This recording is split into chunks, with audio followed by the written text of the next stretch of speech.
Já estamos de volta com Hora Geral aqui na Santa Cecília TV. Estou conversando com a professora Adriana Túlio, do site SOS Texto. Inclusive, deixa eu aproveitar, Adriana, deixa eu colocar... Nós temos imagens do site. Vamos colocar imagens do site só para que a professora Adriana possa explicar. Olha, esse é o site, revisões e outras soluções textuais para ajudar você. Agora, Adriana, pelo que eu vejo, você fica o dia inteiro conectada ou uma boa parte do dia só trabalhando em casa, é isso? Sim. Ou seja, algumas empresas, alguns clientes, eles acabam enviando para você determinados textos. Como que funciona o SOS Texto? Ele funciona via internet mesmo. Quando há algum pedido de curso ou palestra que eu acabo saindo, mas ele está um pouquinho desatualizado o site. Hoje a gente tem mais empresas e tal, e eu atendo muitos particulares também, muita pessoa física. Eu estou vendo ali McDonald's, Coca-Cola, Itaú, Sabesp, Votorantim. Esses clientes, Porto Seguro. eu atendi via Mentor, tá vendo? Aquela A Mentor é o quê? Tecnologia. Ah, tá. É uma empresa que faz cursos de treinamento para outros clientes. Agora... Então eu reviso os cursos. Entendi. Né? Mas aí é via internet mesmo. E as pessoas físicas, eu trabalho com muito TCC, tese, dissertação. Né? Então, eles mandam os trabalhos, eu faço a revisão e o trabalho volta. Excelente. Adriana, o Uriel acabou ligando aqui para nós, pergunta como interpretar o fato da região ter mais de 40 mil universitários, boa, Uriel, e não ter a caracterização cultural que deveria ter. Há pouco tempo eu conversei com um colega que tinha defendido o mestrado na PUC São Paulo e ele leciona na FAP e ele estava falando que hoje ele sente que parece que sempre um nível de graduação está um ponto abaixo. Então é como se a graduação fosse um colégio, a pós-graduação fosse uma graduação e assim por diante. Porque você tem o problema das leituras que o aluno não faz, do trabalho que o aluno não faz, do comportamento que o aluno não tem. Então, com 40 mil universitários, você espera o quê? Um nível cultural alto. Exatamente. Você espera... O caso São José dos Campos, por exemplo. Claro. Você espera, assim, muita leitura, muita produção... Pesquisa. Produção cultural, muita pesquisa, e não é isso que acontece. Então, infelizmente, é a resposta que eu tenho a dar. Adriana, a Mariana Torres, ela faz a seguinte pergunta: com a internet e as conversações do jovem, a língua portuguesa não está se tornando uma língua abreviada? É o que a gente comentou, né, no bloco anterior. Então, mas nunca, assim, essa questão da língua abreviada, não. A língua, ela cresce a cada dia. Então, por exemplo, a gente teve a criação a informática começou a crescer. Então, veio a internet e com a internet vieram... outros aplicativos e cada vez mais a gente tem tablets aparecendo e uma modernização e outros termos vieram como estrangeirismos e hoje estão incorporados à língua portuguesa. Então, a língua ela cresce a cada dia, ela não se torna abreviada, no sentido de diminuir.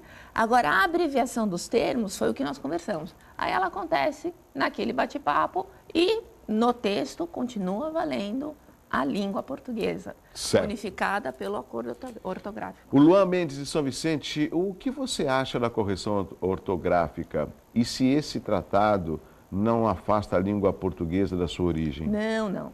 O tratado ele foi assinado por 8 países. Esse tratado ele é discutido desde 1990, chefiado pelo professor Antônio Reis, que faleceu em 99.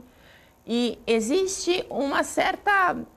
encrenquinha entre Portugal, mas é assim, uma coisinha de comadre, entre Portugal e outros países, Portugal, Angola e Moçambique. Mas assim, a ideia é padronizar a escrita, mexe principalmente com a acentuação e com o uso do hífen. É uma grande bobagem. Aí você fala assim, Adriana, e o que a gente faz? Consulta, não precisa decorar. Tem lá o seu livro, a gente não tem gramática, dicionário e o tratado, pronto. E aí você olha lá, e conforme você vai usando, dá até para baixar, deixar no computador, né? Exato.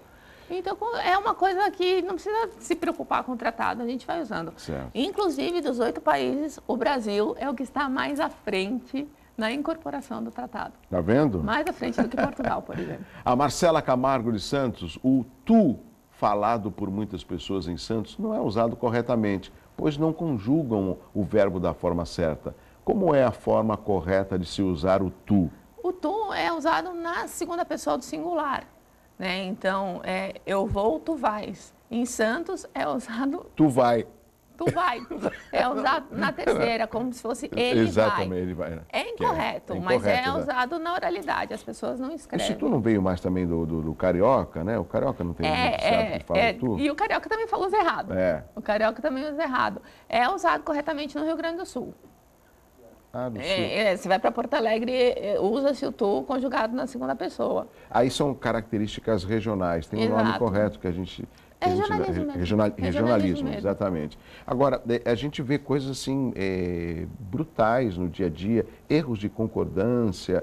Eu julgo que isso é também falta de uma leitura, porque são erros que eu julgo primário. Eu não sei como que a Adriana vê esses erros tão constantes no nosso dia a dia. Então, é falta de acesso mesmo, Douglas. Então, a pessoa não teve acesso àquela regra, aquele uso, aquele estudo, e às vezes ela acaba não incorporando. Por exemplo, a gente estava conversando no intervalo o haver como sinônimo de existir. O haver como sinônimo de existir, há uma pedra aqui. Há pedras aqui. Ele vai ser sempre singular. Esse haver como sinônimo de existir... Esse A é com H. É A com H. Do verbo haver. Do verbo haver. Então, isso é uma regra que tem que ser incorporada. Todo vestibular vai ter, sabe? Sempre aparece uma questão. O que é pronome relativo? Sempre aparece uma questão, ele relaciona algo anterior. Os brigadeiros que foram comidos estavam deliciosos. Esse que retoma brigadeiros. Tá? Então, sempre vai aparecer. Às vezes as pessoas erram esse uso da vírgula. O uso da vírgula é análise sintática. A gente odeia análise sintática, não estuda. Nunca vai aprender vírgula. Você não pode pôr uma vírgula, parece próximo de verbo, não é? Por exemplo, não tem sujeito, verbo e complementa a Isso. estrutura, né? Sempre. Então, você nunca divide essas estruturas por vírgula. Mas, se você colocar um aposto ali no meio, aí vai aparecer o aposto entre vírgulas. Então, se não estudar análise sintática, tem ódio, não estudo. Nossa. Não vai aprender vírgula. Então, tem umas coisas assim que não adianta brigar com a língua portuguesa. Quando eu dou aula de gramática, eu falo, não adianta brigar, tem que estudar. E aí vai aprender. Tem pergunta chegando, o Lúcio Almeida de Santos, a frase para mim fazer está errada, mas é muito falada. Qual é a forma de usar o mim? O mim não se usa antes de verbo no infinitivo. Por exemplo, o verbo terminado em ar é ir. Né? Fazer, no caso, exemplo que ele deu. Mim fazer. Então, é para eu fazer. Porque os pronomes pessoais do caso reto, eu, tu, ele, nós, vós, eles, são sujeitos. Ou seja, são os que fazem a ação. Então, toda vez que eu tenho um verbo na sequência, são esses os pronomes que eu vou usar.